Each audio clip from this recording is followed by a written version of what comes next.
श्री धर्मराज व्रत कथा। एक समय की बात है कि निमिषारण्य में सहस्त्रों शौनक आदि ऋषिगण परम श्रद्धा के साथ पुराणों के मर्मज्ञ सूत जी महाराज से पूछने लगे, भगवान, हम आपके मुखारविंद से धर्मराज जी की कथा, उसका विधान तथा महात्म्य सुनना चाहते हैं, सो अब आप कृपया इसे सुनाइए। सूत जी बोले, हे ऋषियों, आप लोगों ने मनुष्यों के कल्याण की कामना से मुझसे यह पूछा है, अतः आज मैं आप लोगों को धर्मराज जी की कथा ही सुनाता हूँ। सारे तीर्थ तथा व्रत करने से तथा नाना प्रकार का दान देने वाले मनुष्य भी जिनके उद्यापन को किए बिना सुख के भागी नहीं हो सकते। इस विषय में आप लोगों को इस लोक में सुख और आगे स्वर्ग सुख प्राप्ति के लिए धर्मराज जी की श्रेष्ठ कथा कहूंगा। आप लोग विश्वास रखकर श्रवण करें। पूर्व काल की बात है कि राजा भृगुवाहन महोदयपुर में राज्य करता था। वह राजा बड़ा धर्मात्मा, दयालु तथा गौ, ब्राह्मण और अतिथियों का पूजक था।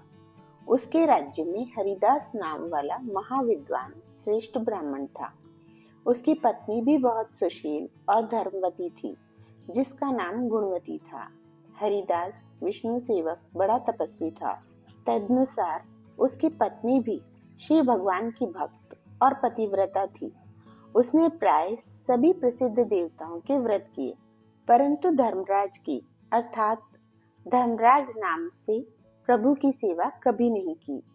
वह गणेश जी के, चंद्रमा के, हरतालिका आदि देवियों के, राम जन्म, जन्माष्टमी, शिवरात्रि आदि शिव जी के सभी व्रत किया करती थी। बड़ी श्रद्धा से सदा एकादशी का व्रत करती हुई यथाशक्ति दान भी देती रहती थी और अतिथि सेवा से कभी विमुख नहीं रही। इस प्रकार धर्मपरायण होते हुए जब वह वृद्धावस्था में मृत्यु को प्राप्त हुई, तो धर्माचरण के प्रभाव से यमदूत उसे आदर पूर्वक धर्मराज के पुर को ले गए। दक्षिण दिशा में पृथ्वी से कुछ ऊपर अंतरिक्ष में धर्मराज का बहुत बड़ा नगर है, जो कि पापी लोगों को भयदायक है। धर्मराज का पुर 1000 योजन का है। वह चौकोर है तथा उसके 4 द्वार है। वह नाना प्रकार के रत्नों से शोभायमान है। उसमें कई मनुष्य जो पुण्य भोगने को गए हैं निवास कर रहे हैं। स्थान स्थान पर गीत सुनाई दे रहे हैं और बाजे बज रहे हैं। उस नगर के 7 कोट हैं। उसके बीच में महासुंदर धर्मराज जी का मंदिर है। वह रत्नों का बना हुआ है और अग्नि, बिजली तथा बाल सूर्य के समान चमक रहा है। उसके दरवाजों की पेड़ियां स्फटिक मणि की है और हीरे की कड़ियों से आंगन चमक रहा है। उसके मध्य में अनुपम सुंदर सिंहासन पर धर्मराज भगवान विराजमान है। उनके पास चित्रगुप्त जी का स्थान है, जो मृत प्राणियों के पाप पुण्य का लेखा भगवान धर्मराज जी को सुनाया करते हैं। यमराज के दूत गुणवती को वहां ले गए। उनको देखकर वह भयभीत होकर कांपने लगी और नीचे मुख किए खड़ी हो गई। चित्रगुप्त जी ने उसके पूर्व जन्म के किए हुए पाप पुण्य का लेखा जोखा पढ़कर सुनाया। धर्मराज जी उस गुणवती की हरिहर आदि सब देवों में तथा अपने पति में भक्ति देखकर प्रसन्न हुए, पर कुछ उदासी भी उनके मुखमंडल पर झलकती हुई गुणवती को दिखाई दी। धर्मराज जी को उदास देखकर गुणवती ने निवेदन किया, हे प्रभु, मेरी समझ में मैंने कोई दुष्कृत्य नहीं किया, फिर भी आप उदास क्यों हैं? इसका कारण बताइए। धर्मराज जी ने कहा, हे देवी, तुमने व्रत आदि से सब देवों को संतुष्ट किया है, परंतु मेरे नाम से तुमने कुछ भी दान पुण्य नहीं किया। यह सुनकर गुणवती ने कहा, हे भगवान, मेरा अपराध क्षमा करें। मैं आपकी उपासना नहीं जानती थी। अब आप ही कृपा करके उपाय बताइए, जिससे मनुष्य आपके प्रीति पात्र बन सके। यदि मैं आपके भक्ति मार्ग को आपके मुख से श्रवण कर वापस मृत्यु लोक में जा सकूं, तो आपको संतुष्ट करने का उपाय करूंगी। धर्मराज जी ने कहा, सूर्य भगवान के उत्तरायण में जाते ही जो महापुण्यवती मकर संक्रांति आती है उस दिन से मेरी पूजा शुरू करनी चाहिए। इस प्रकार साल भर मेरी कथा सुने और पूजा करें। इसमें कभी नागा नहीं करें। आपातकाल आने पर भी मेरे धर्म के इन 10 अंगों का पालन करें। नंबर 1, धृति यथा लाभ संतोष। नंबर 2, क्षमा यम नियम द्वारा मन को वश में करना। नंबर 3, किसी की वस्तु को नहीं चुराना। नंबर 4, मन से पर स्त्रियों या पर पुरुषों से बचना, यानी मन की शुद्धि और शारीरिक शुद्धि। नंबर 5, इंद्रियों के वश में न रहना। नंबर 6, बुद्धि की पवित्रता, यानी मन में बुरे विचार न आने देना। नंबर 7, शास्त्र विद्या का स्वाध्याय, यानी पाठ पूजा, कथा श्रवण या व्रत रखना, तदनुसार दान पुण्य करना। नंबर 8, सत्य बोलना। नंबर 9, सत्यता का ही व्यवहार करना। और नंबर 10, क्रोध न करना। ये 10 धर्म के लक्षण हैं। और मेरी इस कथा को नियम से हमेशा सुनता रहे या पढ़ता रहे और यथाशक्ति दान पुण्य तथा परोपकार करता रहे। जब साल भर बाद फिर मकर संक्रांति आए तब उद्यापन कर दे। सोने की या असमर्थ हो तो चांदी की मूर्ति बनवाए। विद्वान ब्राह्मण के द्वारा पूजन हवन आदि करें।